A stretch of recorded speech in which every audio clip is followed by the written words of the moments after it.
Ce paysage qui s'étire au lever du soleil, c'est la Vallée Noire, appelée ainsi par celle qui l'a si bien dépeint, George Sand.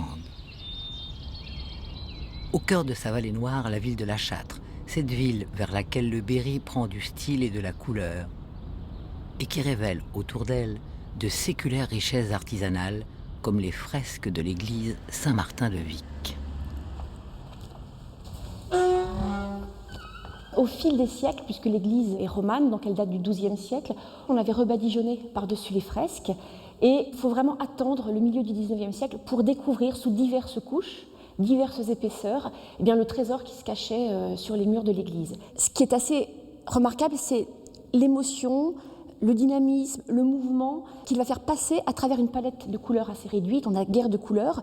Et parmi les personnages un petit peu emblématiques, nous avons ici ce couple-là, avec un jeu sur les regards. Et on a donc tout le modelé que l'on retrouve chez ce maître de Vic, le modelé dans les visages. On voit ici les sourcils qu'on appelle en arête de poisson, les grands yeux ouverts, et puis le modelé avec juste cette petite touche un peu plus foncée sur les joues qui permet de comprendre voilà, le modelé du visage. Une richesse patrimoniale et artisanale que la Châtre, ville et métiers d'art, encourage en favorisant l'installation d'artisans choisis. Nous sommes installés à La Châtre depuis 7 ans et c'est la politique de la ville d'aider à l'installation des artisans d'art qui nous a amenés ici. Ma spécialité, c'est ce qu'on appelle traceur, coupeur, sertisseur. C'est un peu compliqué, mais ça c'est simple. C'est les dessins des réseaux de plomb, la coupe du verre et le montage dans le réseau de plomb. On a toujours la technique ancestrale et j'ai développé ce qu'on appelle le volume à partir du vitrail. La technique du vitrail, au lieu de le travailler en plan, de le travailler en volume, en 3D. Ici, les vitraux restaurés par cet atelier clair de lumière en l'église Saint-Germain, au cœur de La Châtre. La Châtre qui, parce qu'elle a su habilement commercer et avec la France et avec l'Angleterre au temps de la guerre de 100 ans, a pu se développer rapidement. Preuve en sont ces tanneries, situées au bord de l'Indre, où l'on transformait les peaux en cuir, mais aussi en parchemin. Preuve aussi un patrimoine architectural exceptionnel, comme cette maison rouge à pans de bois datant du XVIe siècle. Forte de ce passé, la ville achète aujourd'hui d'anciens ateliers, comme cette ancienne usine à savon où règne un patineur. Ils sont rares, les patineurs, est-ce que l'on dit? Non. Il n'y a pas trop de concurrence et puis on est tous un peu différents parce que la technique, on l'apprend, on apprend un peu ce qu'on veut et puis on fait comme on veut aussi. Alors on apprend par nous-mêmes. Alors personne ne fait la même patine, c'est ça qui est sympa aussi. J'achète des vieux meubles et puis je leur donne un nouveau style, je leur donne une nouvelle patine, un nouveau vécu. Mais il y a beaucoup de vieux meubles à La Châtre. Il y a beaucoup de maisons anciennes, maisons bourgeoises anciennes. Alors du coup, les gens m'apportent leurs vieux meubles et puis on leur redonne un nouveau style.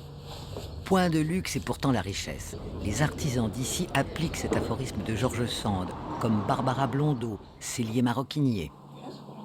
Je suis satisfaite ici, j'ai un environnement parfait, j'ai une clientèle adorable, enfin bon, je ne peux pas rêver mieux. Honnêtement, je fais ce que je veux.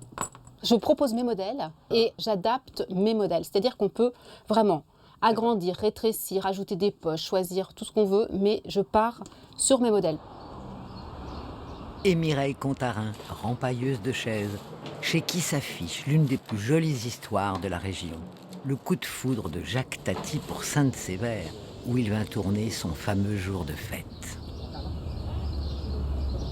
Preuve de la volonté de La Châtre de conserver et surtout de transmettre ce centre de formation au métier de préservation du patrimoine. Il y a 6 ans, je me suis dit, tiens, pourquoi pas former des gens à la taille de pierre et leur donner mon amour de mon métier. Je suis maintenant sur ce site et on construit au fur et à mesure différents projets. Des chantiers d'école comme la restauration du château d'Ars, donc la formation maçonnerie qui a réalisé donc un mur en moellon. Ce château d'Ars, propriété de la ville de La Châtre, où s'exposent quelques trésors de la région, les belles vielleuses, car ici, qui l'eût cru, règne la vielle. On est automatiquement autodidacte puisqu'il n'y a pas d'école et il n'y a surtout pas de... La vielle, c'est un instrument qui évolue sans cesse. C'est un instrument qui existe depuis le XIe siècle, enfin, voire Xe, et depuis les années 90 a vraiment évolué d'une très grande vitesse. C'est un instrument qui est complet puisqu'il a la rythmique, les bourdons d'accompagnement et le chant. Et en plus, maintenant, avec les micros et tout ce qui est pédale d'effet, on peut vraiment sortir des sons que même un synthétiseur ne peut pas faire. Pour moi, la vielle, c'est un instrument qui a des sons de l'an 3000. Qu'on se le dise, ici se concocte la musique de l'an 3000, mais se pratique aussi le détournement d'objets, et pas n'importe lesquels. Je travaille sur des détournements d'objets et de fauteuils, notamment les fauteuils Voltaire.